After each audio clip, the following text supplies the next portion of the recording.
Hello, I'm Jeff Nelson, Product Manager for the Piper line for Buggo Systems. We're going to do a video of the setup and installation of the Piper Plus product. We're going to start with the Piper PSR 2000 ring rail. We've already marked the distance from our weld to our rail. It's about 8 inches away from the joint. We set it up with the teeth facing away from our weld joint, and you can see we latch just in one place. Press them together. We have to make sure that the tongue and groove line up, and they snap together. And hold it down. Isaac's tapping the ring rail into position so it aligns with the marks.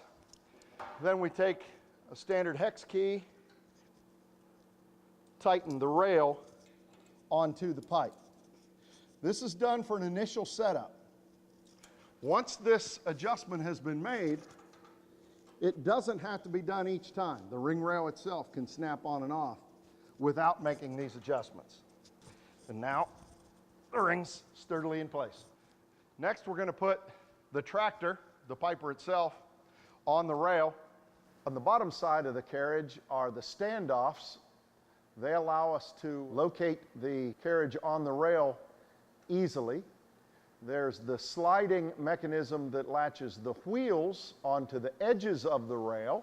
You can see the latch sliding them in and out. And also the latch that slides the pinion into and out of engagement with the gear teeth that are on the rail. Now, with both of them open, you rotate the carriage onto the rail,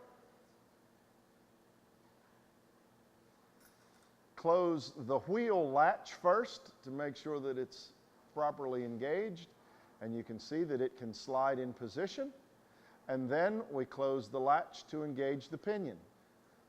We can disengage the pinion so that we can reposition the tractor anywhere around the rail that we might need to work. I'm going to mount the umbilical cable to the tractor. First item we're mounting is the gun assembly. It goes into a keyed quick connect, and then there's a screw that tightens that quick connect. Next, we'll connect the control cable. Goes in the rear of the tractor. It's keyed so that it can only go in one direction. It slides into place, and then there's a latch that snaps over top of the ears to hold it into place. Then we hold the entire cable with a strain relief so that we're not pulling on either the cable connection or the gun cable assembly. You grasp the cable with the folded aluminum angle, and you tighten the wing nuts just tight enough to keep it from slipping. Don't over tighten it. We don't want to crush the cables inside.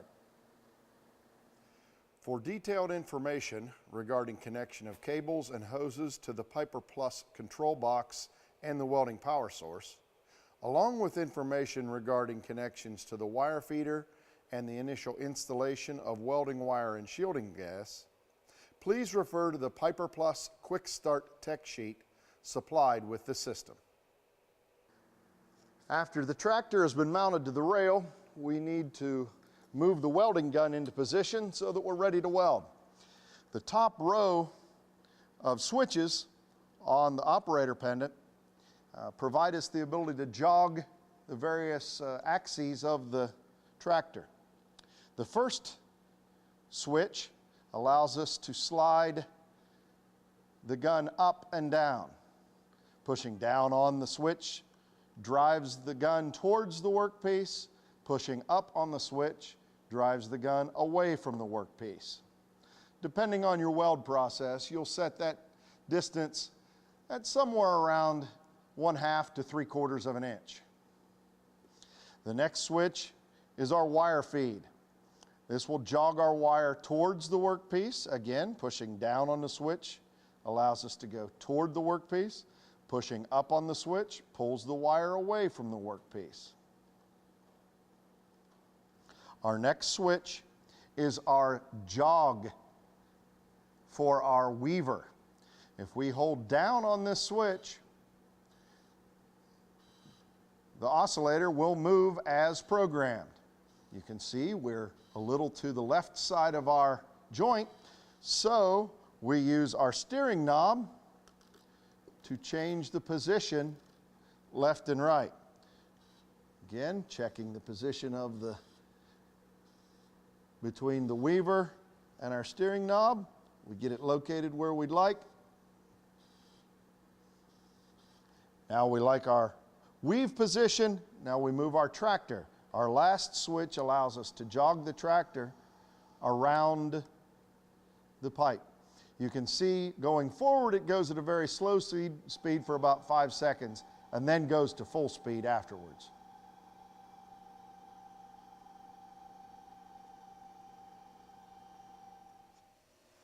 After ensuring that the tractor and welding gun are in the proper position, confirming that the correct welding wire and shielding gas are installed, and that the proper welding file and pass are loaded, welding can commence. Once the arc is established, it is typically a simple matter of observing the weld process and making minor adjustments to the welding gun position via the steering knob on the control pendant, as required by the joint being welded. With the Buggo Piper Plus, exemplary results can be achieved. Outstanding visual appearance, uniform quality, and increased productivity all come standard with the use of the Piper Plus system. Buggo Systems has been supplying cutting and welding mechanization since 1948.